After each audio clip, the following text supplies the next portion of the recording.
ఏదైనా ఊరిలో కానీ ఏదైనా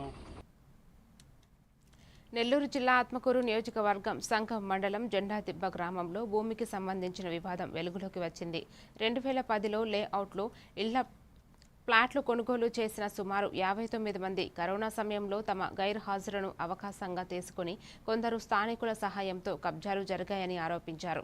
పలుమార్లు రెవెన్యూ అధికారులకు ఫిర్యాదు చేసినా పరిష్కారం లభించలేదని బాధితులు ఆవేదన వ్యక్తం చేశారు. దీంతో ఆత్మకూరు ఆర్టీఓ బి పావనికి వినతిపత్రం అందించగా ఆమె వెంటనే పరిశీలించి న్యాయం చేస్తానని హామీ ఇచ్చారు. కొన్ని రోజుల తర్వాత మళ్ళీ ఇప్పుడు చాలా మంది అక్కడ వచ్చారంటే మిమ్మల్ని ప్రాణాలతో పెట్టము అని మమ్మల్ని దబాయిచ్చారండి.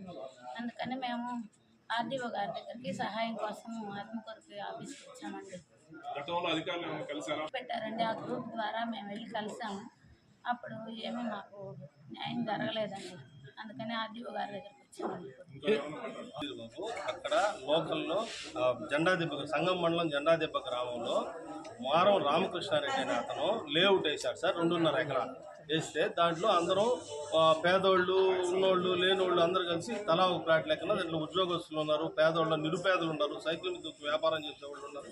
వాళ్ళు అప్పట్లో 6,000, 7,000 లెక్క నాంకనం 15 సంవత్సరాల క్రితం నుంచి అక్కడ 2008 నుంచి కొనుక్కొని ఉన్నారు సార్. అక్కడ ఇప్పుడు ఏంటంటే గత గుడిసెలేసి ఇప్పుడు వాళ్ళు దౌర్జన్యం చేసి ఈ ప్లాట్లు మీ కాదు అది ఇది అని అంటున్నారు. మా దగ్గర రిజిస్ట్రేషన్ పేపర్ పక్కాగా ఉన్నా కూడా పోయి చూసుకొని మీ దగ్గర ఏం పేపర్లు ఉన్నాయన్నా కూడా వాళ్ళు వినడం లేదు. స్థానికులు ఉండే అన్నదండలతో వాళ్ళందరూ అక్కడ చేరి ఇది మీ స్థలం కాదు, ఇది శివాయి అది ఇది అన్న తర్వాత మేము